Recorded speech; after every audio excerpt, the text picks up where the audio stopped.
Assalamualaikum warahmatullahi wabarakatuh. Saya Arya Elak Malambara dengan NRP 232116003. Saya akan menjelaskan tentang konteks komunikasi.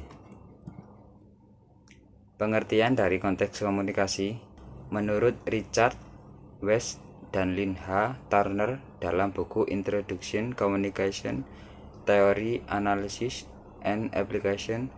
Dalam komunikasi, konteks diartikan sebagai lingkungan tempat terjadinya proses komunikasi. Konteks komunikasi tidak hanya mempermudah manusia dalam mempelajari proses komunikasi, namun juga menjadi latar belakang bagi para peneliti serta teoretikus untuk menganalisis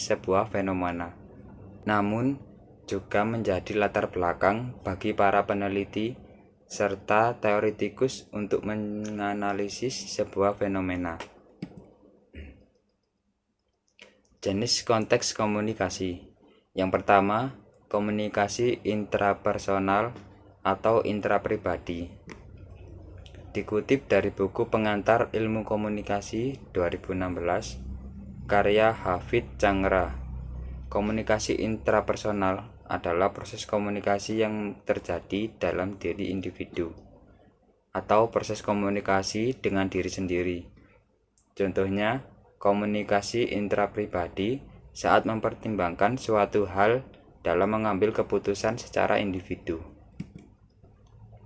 Yang kedua, proses komunikasi interpersonal atau antar pribadi. Konteks komunikasi interpersonal dalam proses komunikasi yang berlangsung antara dua orang atau lebih secara langsung.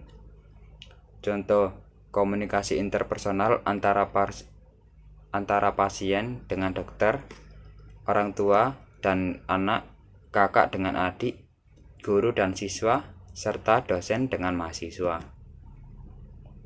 Yang ketiga, komunikasi kelompok kecil. Komunikasi kelompok kecil adalah komunikasi yang terjalin antara sejumlah orang yang bekerja sama untuk meraih tujuan bersama. Beberapa ahli mengatakan bahwa komunikasi kelompok kecil masuk dalam konteks komunikasi interpersonal karena anggotanya terlibat langsung secara tatap muka dan semua pesertanya berada di kedudukan yang sama. Contoh, komunikasi kelompok kecil dalam ceramah, diskusi, rapat perkuliahan, aktivitas pembelajaran, dan kerja kelompok. Yang keempat, komunikasi organisasi. Konteks komunikasi organisasi lebih luas dibanding komunikasi kelompok kecil. Komunikasi organisasi terdiri atas berbagai konteks komunikasi, mulai dari interpersonal hingga komunikasi di depan publik. Dalam buku Komunikasi Organisasi, Strategi dan Kompetensi 2016, karya Andre Harjana, komunikasi organisasi diartikan sebagai proses komunikasi yang berlangsung untuk menggerakkan kegiatan karyawan secara terkoordinasi guna meraih cita-cita organisasi. Contoh, komunikasi organisasi antara atasan dengan bawahan dan komunikasi antara divisi. Yang kelima, komunikasi publik. Komunikasi publik adalah penyebaran informasi dari satu orang ke banyak orang. Konteks komunikasi ini memperlihatkan proses penyampaian pesan oleh pembicara dalam situasi tatap muka di depan khalayak yang lebih besar. Saat berbicara di depan publik, setidaknya ada 3 tujuan utama yang ingin diraih sang pembicara, yakni memberi informasi, menghibur, serta membujuk atau persuasi. Contohnya pidato atau orasi. Yang keenam, proses komunikasi massa.